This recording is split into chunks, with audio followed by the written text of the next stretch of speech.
Hello and welcome to the Famalam podcast. It's the Robinson family, Gareth and Lizzy, Daisy, Lucy, Toby, and Molly. and Muttley, the dog, having conversations about how we can do family life centered around Jesus, around his teachings and the principles that we get from Scripture. And today we are thinking about friendships and how to encourage our kids to have good friendships. Many of us have read Aesop's fables. I don't know which one is your favorite. Tortoise and the Hare, probably mine. But he is quoted as saying in the fable, The Ass and His Purchaser, not heard of that one, but apparently in that he said, a person is known by the company he keeps. Then George Washington, centuries later, wrote this: associate with men of good quality if you esteem your own reputation. The point being that we get to be defined by the people who we are around. This is backed up in Proverbs 13 verse 20. Walk with the wise and become wise, for a companion of fools suffers harm. And then Paul takes that on 1 Corinthians 15:33. He says, do not be misled. Bad company corrupts good character. So one of the questions in the summer breakout was around how to help kids with their friendships, particularly if you got a little bit concerned as a parent that they were being influenced by people who you might not be that enthusiastic about. So I thought an interesting question to ask you guys is, what did you look for as you made friends? Like, what qualities were there in the friends that you looked for, that you made when you were younger, but also now? good question. Now, Toby, I don't know if you remember this while you're thinking. Can you remember about your imaginary friend, Jason, the skateboarder? Jason. he was a cool. drummer as well. Still friends with Jason. Daisy or Lucy, did you have an imaginary friend? I don't think so. No, But I do remember, Toby, when we'd ask you about your day or how your night's sleep was. I went skateboarding with Jason. so cute. Oh, okay. Anyway, let's talk about real friends. Interesting question. Okay, qualities of a friend.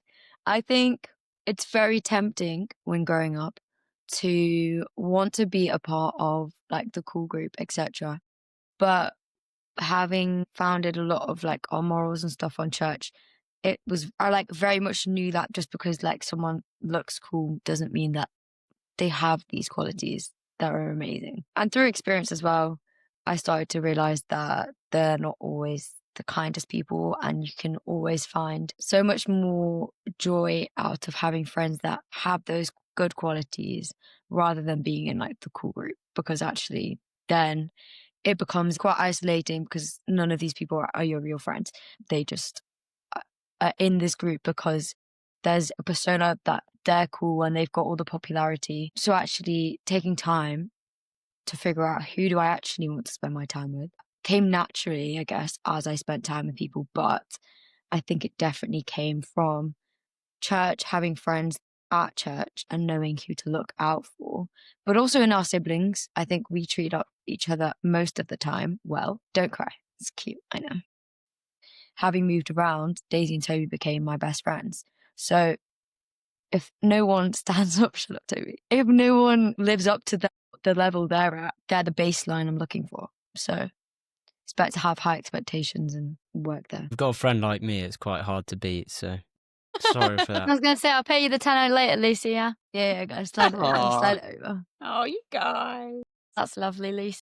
Wow, so cute. Okay, don't get it to your heads though. Like, I was literally thinking about this today. I was often the new girl at school, and I was thinking about the one school that I wasn't a new girl, and that's when I joined in year 7 to a school in Stockport when we were there. And I was trying to think about who I became friends with and why. The people that I was friends with were kind of like on the edge, like not really cool, because I think I learned quite early on that you're not cool. To be fair, we all knew that. Sorry. I was just being overly nice before, so No, I just had it's to fine. like It's level it fine. out. I think you're cool, Daisy. I want to be Yeah, you. you know what? I do too, Mum. Clearly Lucy doesn't. And that's Bit what confident. matters. So, you know. Exactly. I'm calling Jesus in my mum's eyes, and that's all I care about. Amen. We said it all. Your coolness says elevated, don't worry. Yeah. Anyway, I was never part of the cool kids. I chose when I was finding friends was who was the most life-giving, who did I enjoy hanging out with, and who did I not feel like I had to live up to an expectation for. So It's a like goal with wisdom. the cool girl group, you always felt like you had to keep up the trends, or you always had to have like the loom band or the fake tan or the eyelashes or the blonde hair. And like you always had something that you had to do to be in that group.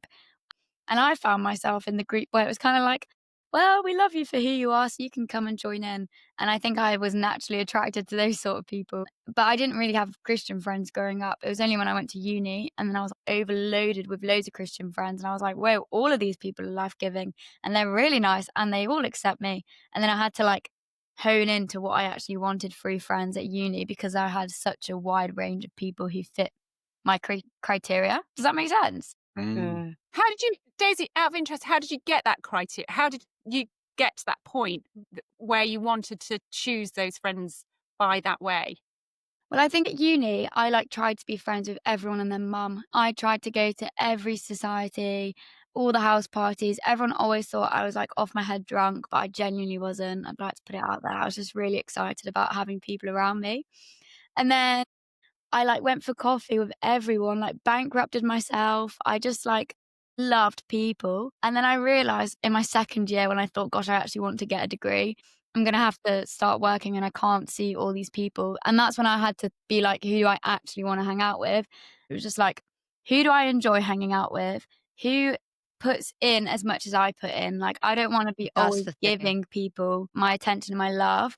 But also, there are some situations where, like with friendships, where you have to give more, and that's okay. But like when you're choosing friends who will actually breathe life into you as well as you breathing life into them, and like who can you go on adventures with? Like who would you want to go away with and explore? And who encourages you in faith? If you're looking for Christian friends, who builds you up and affirms you and prays for you and looks to Jesus.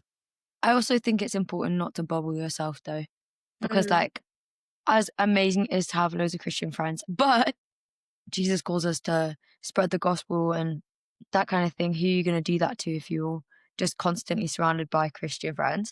Non-Christian friendships can be just as good. I think it's just different because they don't understand one side of you, which is a big part, but you can make it work. Like one of my best mates from year 7 is still a non-Christian, and we've got to the point where we respect that each other have our different views, but we make friendship work, and it's can be challenging at times. All friendships can be, but you know, we love each other and accept each other's differences, and actually it's just as important to me as my Christian friendships. So What about you two? What do you think about what you looked for in people to help make good choices with friendships? I think sports and stuff has helped a lot in the way that being a part of a team, that thing that you all enjoy, can really help. And it just gives a point of like crossover.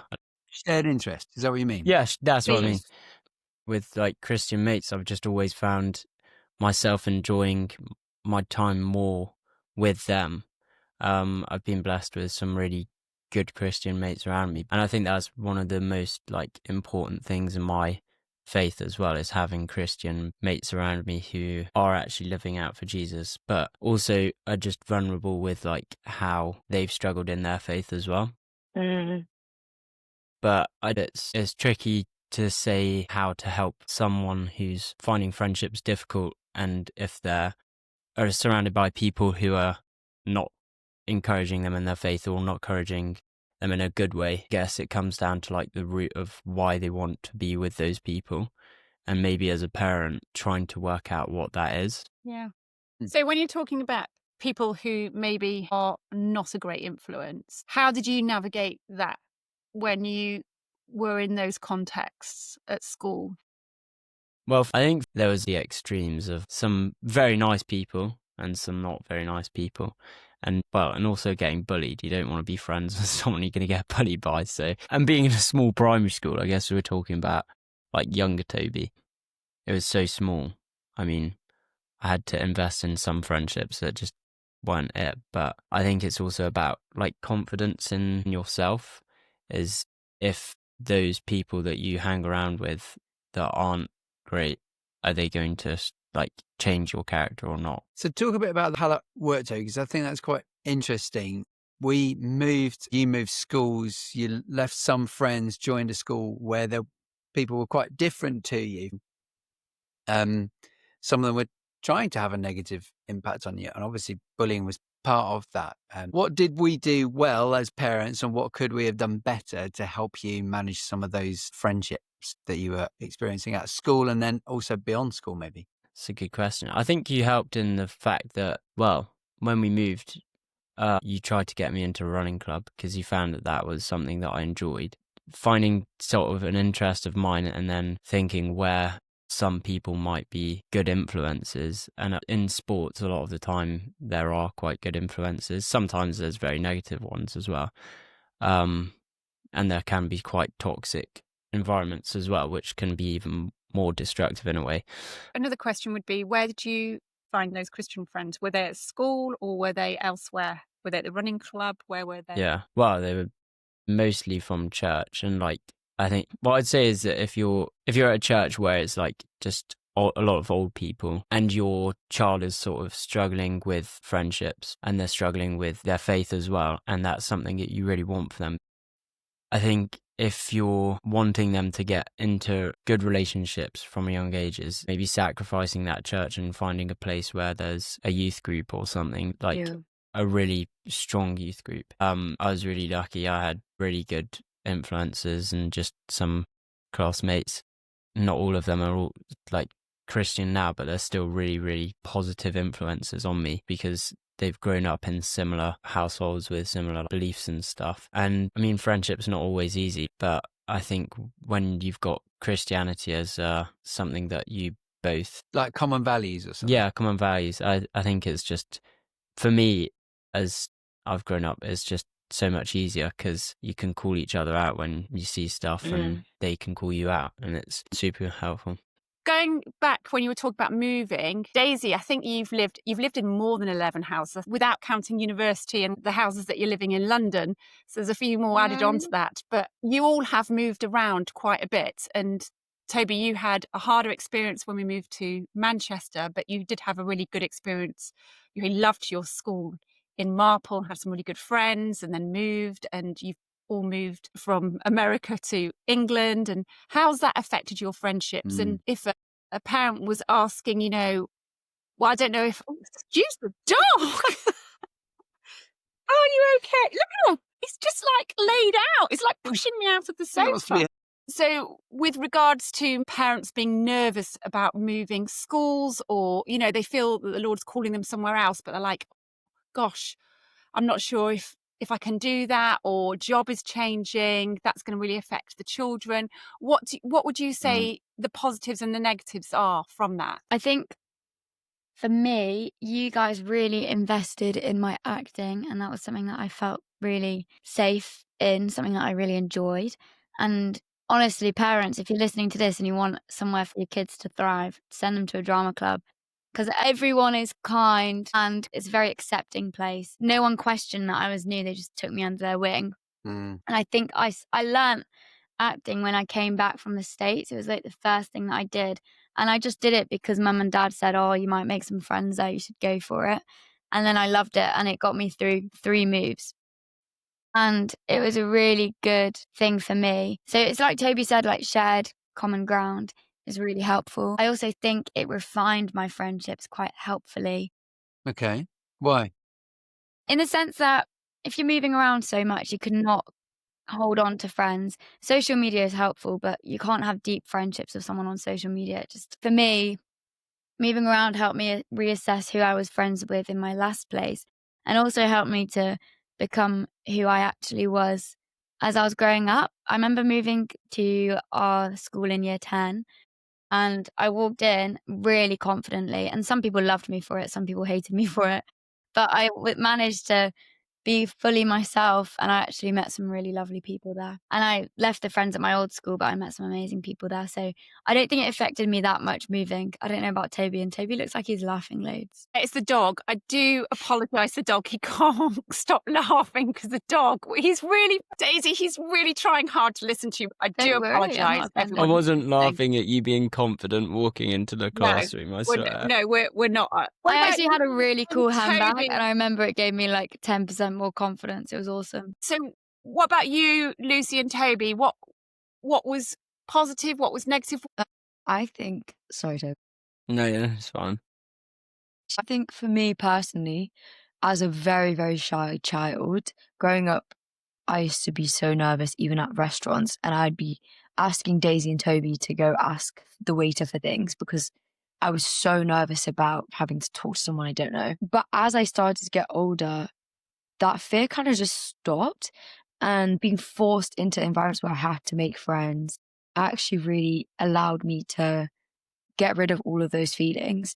And now I'd say I'm a very confident person. And I think that was due to moving so much. I also think this is slightly off topic, but the ability to make friends with people who are different ages also was a very big thing that we were able to do through moving and different churches. Loads of my friends will be from the age of like 12 to 40, 50. My really close friends probably would range between 18 and 28. So I'd say actually having been in those scenarios, you kind of are forced to make friends with whoever. Negatively, there was annoyance, definitely. I think it's hard moving when you have such a firm relationship with people. Yeah. I was very grateful because I moved in times where there was already going to be change. So I was starting year 7 and that timed out perfectly for me, which I think definitely helped me. However, moving away from somewhere which you're really comfortable with and you know really well is quite hard to move again. I think you just have to explain and involve the kids. Like before we moved for almost a year, we were prayer walking and thinking about the move. And we were always like, if we move. But that was really helpful. And that preparation of getting the idea that we were going to move. Children understand quite a lot. And so understanding that they need to be involved in this decision too, and probably getting their opinion on it because they're part of that family and their opinion should be valued and respected. I think we got to a point where we were like, if this is for mum and dad, we want to be a part of it. We don't want to stop you from doing what God's calling you, but also voicing what might be hard about moving. You guys were very open with those conversations, and I think that's why we responded so well. And it doesn't always go like that. I think there's always a settling in period. Actually really did try to, like, we called it family on mission. Yeah. We really tried. Our heart was to try and involve you.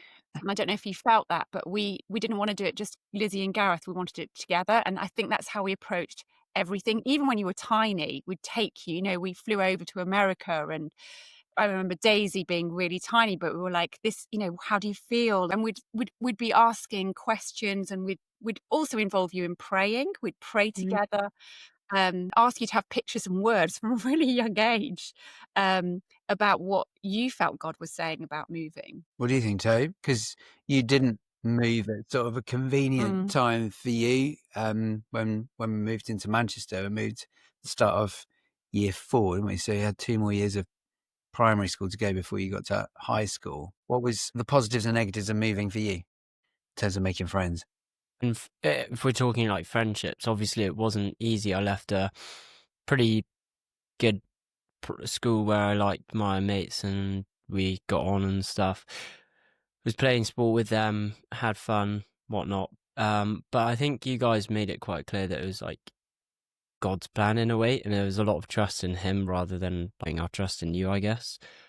So when I got there, I never really had, even though I struggled quite a lot in primary school, it didn't feel like annoyed. And I don't 100% know why, but well, probably because there's a lot of prayer going behind it. In the moment it wasn't easy, but I think now I look back at it and it's actually shaped who I am now. So I say in a jokey way, bullying is character building, but in a true sense it actually is. And it's definitely built my character, and the way that I respond to different people has been shaped. And so that was, I remember that was a really hard time for us, because obviously the last thing we wanted was for you being bullied. We were trying to get that balance right between intervening and taking things on and defending you and trying to get the teachers to sort things out and letting you try and work out how to deal with it yourself. It was not an easy I think that's why we encouraged you to think about what you liked, what you wanted to do. So running was a big thing. And so that's what we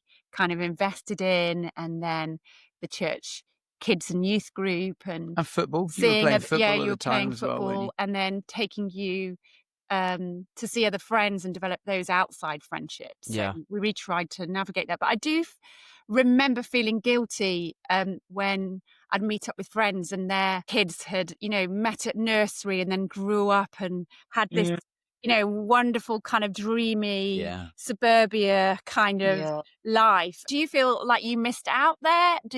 You do? That's really interesting. No, it's about being honest. I think personally, I would say now I missed out. I remember people would knock on each other's doors and people would be like, do you want to go out to play? It was quite isolating because, one, we lived quite far away from school. So that probably was a thing too. But people had known their neighbours for years. They were like best friends with their neighbours. And we kind of missed out on that. And I remember feeling like, I'm never going to let my kids move because I want my kids to have that. But actually, I think that we gained more than what we lost. So that whole thing of suburbia knocking on each other's doors, it's not that big of a deal in the grand scheme of things. And I would say, looking at you guys, yes, there were things that you missed out in, but you also gained some really beautiful friendships from friends afar. Like we'd go away with them, we'd really invest in those. And I see those friendships that you've grown up with for years and years. So Gareth, we knew that you didn't have that necessarily in the place we lived, but what we tried to do was go on holiday with the same friends, and you build that, and you learning how to adapt, you guys learning to be able to go into a situation with different backgrounds, different ages. You've got the tools. Also, I think something that was a beautiful gift for us to watch is the friendship that you guys have developed. Because I remember saying, I know that you haven't got many friends in this situation, or when it was really hard, and you would talk to me about it. And I would say, well, you three have got each other. So we're just going to have to make the most of it. And you're going to have to see the positives, and you're going to have to see the gold in each other. And you did. And you have created this beautiful friendship from that. Daisy, what were you going to say? Oh, I was just going to say, I think for me, I didn't miss out at all on the nursery friendships. Maybe it's because I didn't have many friends who had those like nursery friendships. I don't know many people who are still friends with their nursery friends. And if they are, it's because they've kept their world quite small. And I don't feel jealous of that at all. I'd rather have my lifestyle. But also, like what Mum said, we had friends from afar. We had some amazing friends. I've just been at a hen do of my best friend's fiance, who I grew up with all my life. And I just think that is so beautiful and such a blessing. And Mum and Dad, I was thinking how you really invested in our friendships in every place we were. And I remember going to sleepovers. Mum and Dad were very careful about sleepovers. I think this could be a whole new episode. But Mum would always say, I will only let you go to sleepovers if I know their parents and I trust them. But Mum didn't just use that as like an excuse. She would actually really try and get to know the parents. All the rule was have them here. And I remember, I think there was only one or maybe two friends that I wasn't allowed to go to their houses because you hadn't met their parents. But apart from that, I didn't feel like I missed out. And the friends that I did have, I really invested in them. And I think moving around a lot as a child helped me not to have this dreamy idea that everyone that I've ever made friends with, I'm going to be best friends with them forever and ever and ever, because that's not life. So I think it gave me a really helpful view on moving on, but not in an unhealthy way of, I'll just move on and never think about those people again, but love them from a distance, but actually have those really cool people who you will be better and closer with. Yeah. Tabes, have you got anything to add?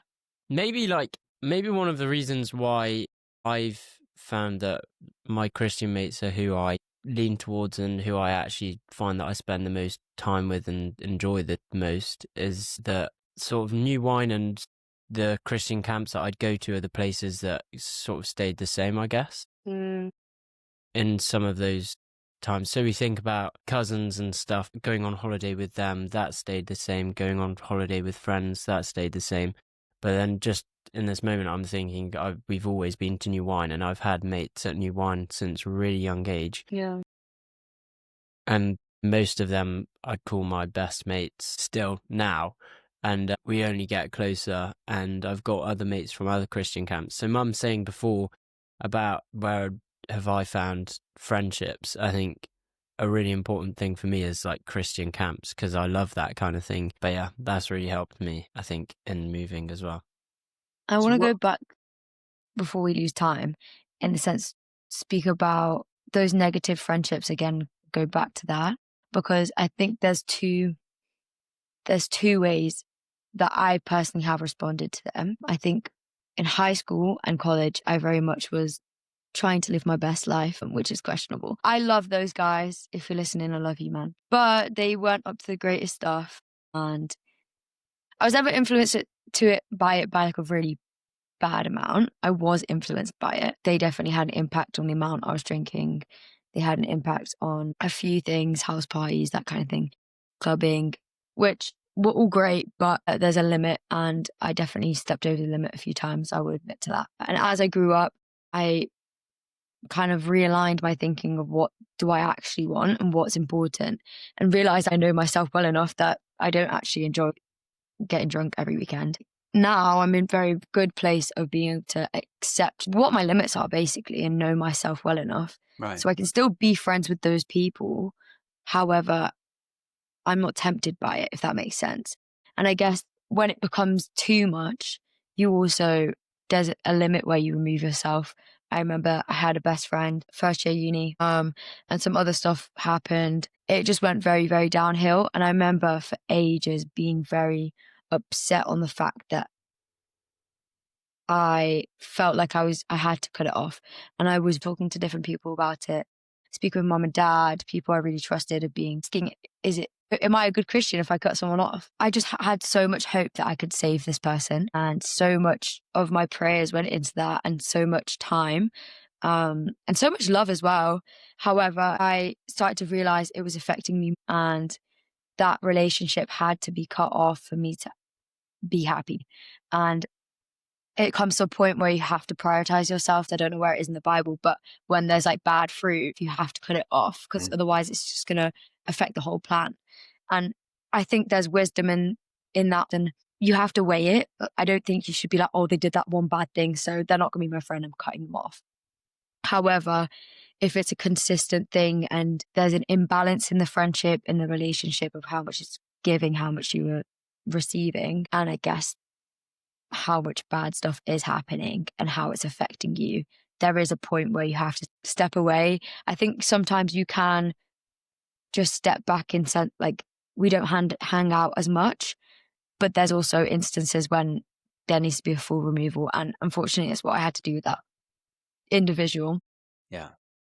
And I'm actually really grateful for that. So it's just discussing with your kids or discussing with friends about, okay, there's this person. I don't want to just jump to conclusions about, oh, it's fine to remove them from my life. Obviously, Jesus saves and he can save anyone, but that doesn't weigh on you. And if it's starting to affect you, they can be saved in another way and through someone else. Yeah. If it's affecting you and your faith, there's a point where you need to remove yourself. So that's really helpful, Luce. What are some of the ways that parents can be a positive influence, and maybe, I suppose, the flip side, a negative influence? Like Lucy, you touched just then on chatting it with pets. Do you feel like you were able to chat with about that stuff, or did you hide stuff from us? What was going on? How did that happen? I think it depends on the circumstance. Yeah. As we've got older, our relationship has like definitely turned to friendship. And I think we view you guys as our friends as well. And which you can't have that when you're parents, you're parenting them on. No. Yeah. There definitely is a point where it becomes advice rather than I'm telling you to do something. Yes. Definitely stick to that. I'm telling you to do this if they're like younger. With them, hopefully too. Yeah, with them, obviously. But I think that culture of being like, you can chat to us about anything, no matter what you've done. I messed up quite a few times. I think I managed to tell the majority of the truth most of the time. Yeah, ish. I think it's still coming out as we grow up. And as I talk about things, I'm like, oh yeah, I forgot to tell you that. Well, however, most of the time I would come to you guys and be really honest, and actually discussing those things was really important. Yeah, Daisy was a golden child, so didn't really end up going to all the parties that I did.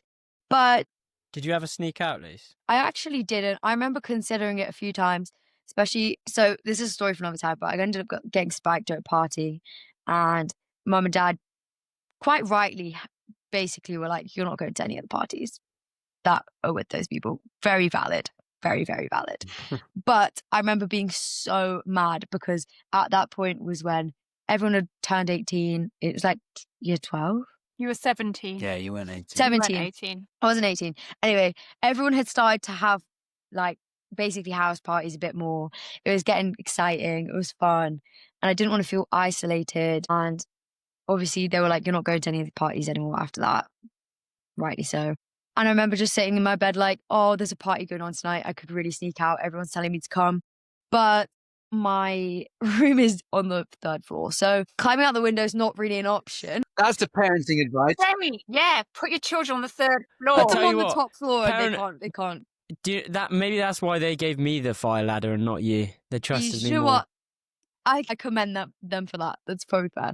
But no, I never actually did climb out or any of that. And I honestly think I am grateful for all the experiences that I experienced with different friends, different people, because it's made me who I am, and things happen to be learned from sometimes. When you did turn 18, I remember letting you go out clubbing, and the rule was you just need to tell us what time you're coming back. But I remember finding You still put a limit hard. on that, though. Yeah, we said.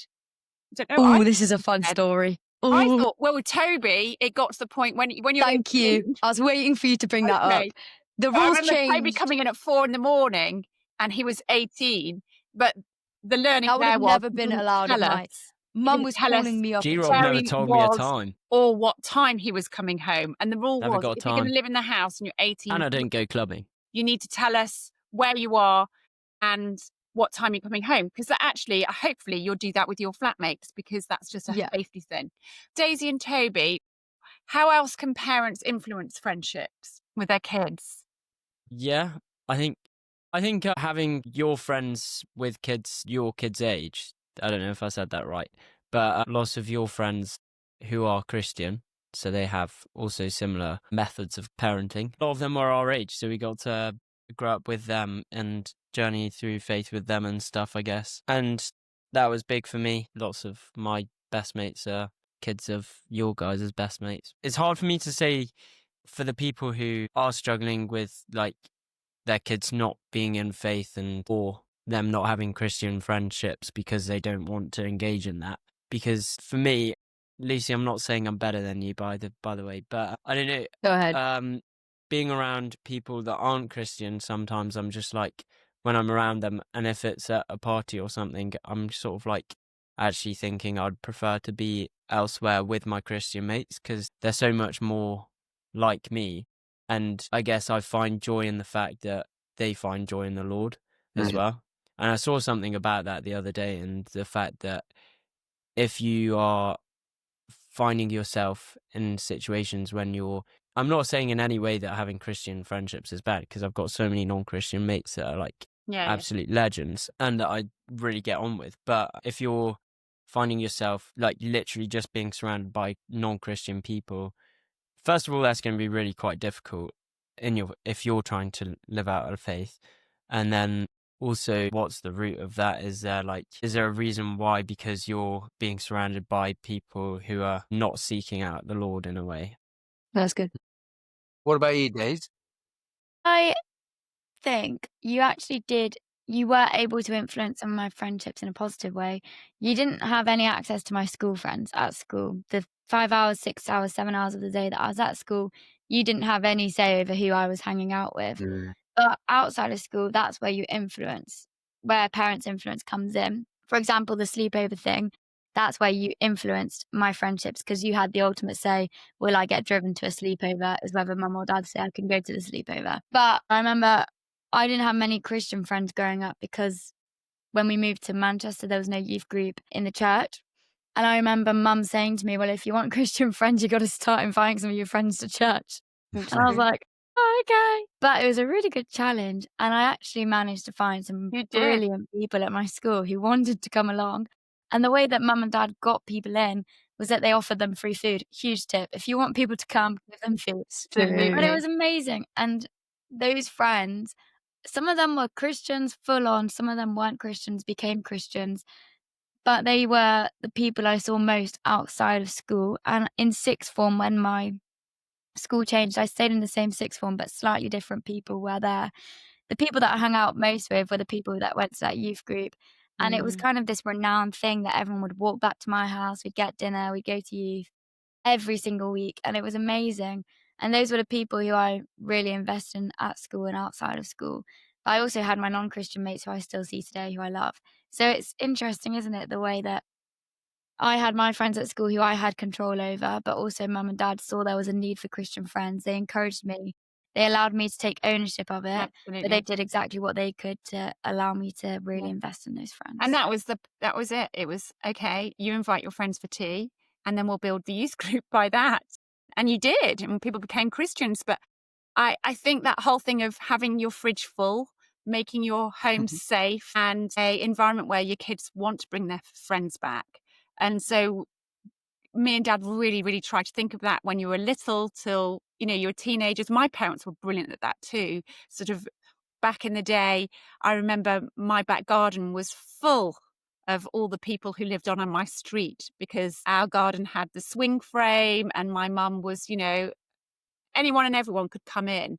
And I realise now it was the safest way and safest place that she could keep an eye on everyone. And if we played out on the street, she couldn't keep her eye on all those people. But I think making your home a place where you want to bring back your friends was really important. The other thing and the other way that, and it's interesting if you remember these conversations, but I tried to sort of have those conversations with you. So I'd slip in, I don't really, what do you, that person, when you were just talking about how Mum's they don't, intuition, like, insane. but like, Absolutely insane. yeah, but do you think that's the way that you should, be treated as a friend? If you want to, if you want to have a good friend like that, is that how, you want to be treated? And I remember I used to have those conversations in the car on the way back from school. They were great times. You were strapped in, especially you, Toby, who wouldn't offer me huge amounts. The girls would sit on the kitchen tops and tell me about all the things and drama that happened at school. And Mum got all the tea. I'd ask you, Toby, and you go, I just it was don't all right. gossip.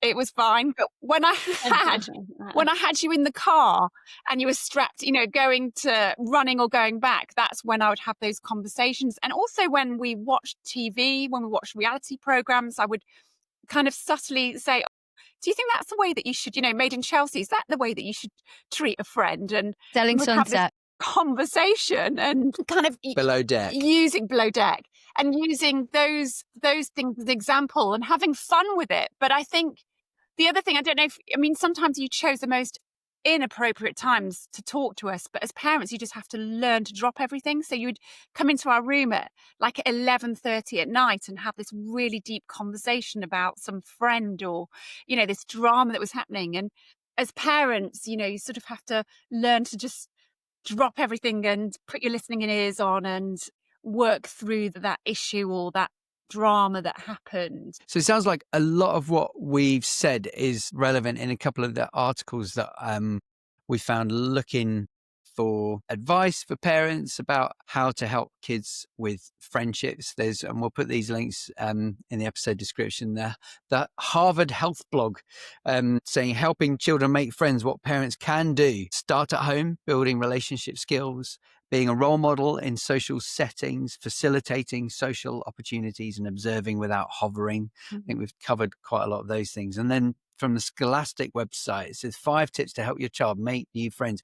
Quality over quantity. Daisy, you were talking about that. Role-playing, social interactions, trying to help make that happen, make home a safe place where you can help your kids process what to say and how to do that. We did that a lot, I think, with you, Toby, particularly when you were going through stuff at your second primary school. Identifying common interests, so that thing about sport, teaching positive social behaviours, learning how to take turns and sharing and all that kind of stuff, and then engaging with other parents. It's interesting that without really trying to, we've talked about a lot of the things that are highlighted here. And obviously, Lucy, you mentioned what Jesus said in John chapter 15, where he said, well, I'm no longer calling you servants, but I'm calling you friends. And there's so much that we can learn from that. And the next episode, we're going to be talking to Phil Knox, who wrote the book about what it means to do friendships well. So we're looking forward to that. But Lizzy, you have a lovely way of finishing with the Charlie Mackesy book. Well, I think we all need friends, don't we? And sometimes we tend to isolate ourselves in the hard times. And actually, that's when we need our friends the most. So making good friends, you know, we've sort of talked to you guys about those qualities that we have wanted you to have and see in friends, like kindness. It's been a really, really high priority. And I love this from Charlie Mackesy in his book, where it says, "What do we do when our hearts hurt?" asked the boy. "We wrap them with friendship, shared tears and time, till they wake hopeful and happy again." So gorgeous. But we I need love that friends, book. don't we, in this roller coaster ride? And Jesus was the best, the most perfect example of it. We're, you know, trying our best as we navigate as parents to help our children make the best friends. And it's an possible. ongoing thing. It's an ongoing thing, isn't it? Still learning. Friendships change and grow and develop. So we hope that's been a helpful conversation for you. But before we go, Robinson tradition, highs and lows of the week. So Lizzy, do you want to kick us off? What was your high and your low for this week? Well, my high was definitely having a Daisy visit. Ah. Yeah, real high. My other high was that one of our ladies from Project Pearl, who we baptized 2 years ago, chose to go to rehab. So that's Come on. really exciting. We put on a Sick. train and she's doing really, really well. And to hear that 3 others that we have at the rehab are doing really, really well. So that was brilliant news to hear. Church was great. We've done some leadership course, just lots and lots of things to be excited about and thankful for. My low was Daisy leaving this morning. It's quite strange seeing you back in London this afternoon as we do this podcast. And probably the rain. Horrible and drizzly and nasty dark evenings setting in. Though the autumn leaves are lovely, aren't they? Yes. I choose Daisy. Well, I didn't know. I actually agree. The autumn leaves are lovely. My high, guys. I've had a very wedding focused weekend, not my own, but I went to a hen do, and that was absolutely lovely. I stayed up a lot later than I expected watching. What's the guy called? Bob Ross painting. It was really fun, but Yeah, it was extraordinary. Your painting, everyone else's was great. It was a group activity, Lucy. She wasn't just doing it on her own. No. Thanks for the clarification. I was so confused. Daisy, I need to hear the download. Anyway, My hair looks like Bob Ross. I at the honestly moment. started this painting, Lucy, and I was like, I'm going to prove myself that I've got the same genes as Lucy Robinson, and I'm going to do really well. And then about 10 minutes in, I gave up, and I started just putting as much paint on the canvas as possible. Lucy's gone. And I also got asked to be a bridesmaid. So it really is a wedding week. So nice. It was lovely. My low was the dentist. Honestly, having 2 people sticking like cold water steam in your mouth is horrific. Cold water steam. I don't know what it You is are that they not do, a but it's horrible. I scientist. hated it. the steam. I don't know what that is. Wait, no, she's calling me. Her iPad died. What was your high and low, Lucy? It was the Little Sims concert and also JP running his half marathon in a sick time. My low was the fact that Daisy didn't want to film the podcast with me and Toby and have dinner. That was literally not my fault. Yeah. Her high was Little Sims and her boyfriend running, and her low was me. The technology wouldn't have worked right now. Sorry, No, Lucy. Lucy. And who do you choose, Lucy? Toby. I think my high is probably just I've sort of settled into my routine or a bit more, which is pretty good vibes. Yeah. And my low is probably the rain today. Oh, it was so annoying. Got drenched and had to listen to Dear. someone waffle. Yeah. Oh yeah, I choose Dad. My high was, also seeing Daisy. Lovely to have you here. And we had a fantastic day yesterday at church doing some leadership training, which was brilliant to do. Very excited to see what God's up to in our church community. And my low was probably battling a bit of an infection. I've got a cold and horrible. So Well, everybody, thanks so much for listening, for watching. Please send us questions or comments. We'd love to hear from you either via Instagram at FamalampPod, or if you are emailing hello@famalampod.com. We would love to hear from you. And please do like, subscribe, share, comment, do all the things that could help encourage other families in what it means to try and build our lives around Jesus and his teachings. Hope this is really helpful. Join us next week for a conversation with Phil Knox about friendship. See you soon. Bye. Bye. Bye.